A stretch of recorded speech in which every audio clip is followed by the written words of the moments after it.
Welcome to our channel. ఈరోజు మనం టమాటా నిలువ పచ్చడి తయారు చేసుకునే విధానం. టమాటాలు 2 కేజీల టమాటాలు తీసుకొని బాగా క్లీన్ చేసుకొని దాన్ని పొడి క్లాత్తో తుడుచుకొని పక్కన పెట్టుకోవాలి. పక్కన ఉంచుకొని దీన్ని ముక్కలుగా కట్ చేసుకోవాలి.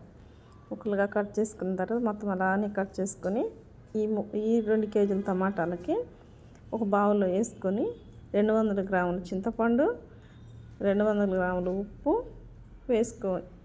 ఈ 3 ఒక బౌల్లో వేసుకొని మొత్తం అంతా కలుపుకొని స్టవ్ వెలిగించుకొని పొయ్యి మీద పెట్టుకొని ఉడకపెట్టుకోవాలి. ఉడకపెట్టుకున్నాక బాగా మొత్తం అంతా బాగా ఉడికేదాకా కలుపుకోవాలి. అడుగంటుకోకుండా చూసుకుంటూ కలుపుకుంటూ ఉడకపెట్టుకోవాలి. ఉడకపెట్టుకొని ఉడికిన తర్వాత స్టవ్ ఆపేసి పక్కన ఉంచుకొని చల్లారనియ్యాలి. చల్లగా అయినాక జీలకర్ర పొడి, కొంచెం మెంతి పొడి, కారం 200 గ్రాముల కారం వేసుకొని ఇందులో బౌల్లో వేసుకొని మొత్తం అంతా టమాటాలు ఇవన్నీ వేసుకొని కలుపుకొని పక్కన పెట్టుకోవాలి. మొత్తం అంతా కలిసేదాకా కలుపుకొని పక్కన ఉంచుకొని పసుపు కూడా వేసుకోవాలి.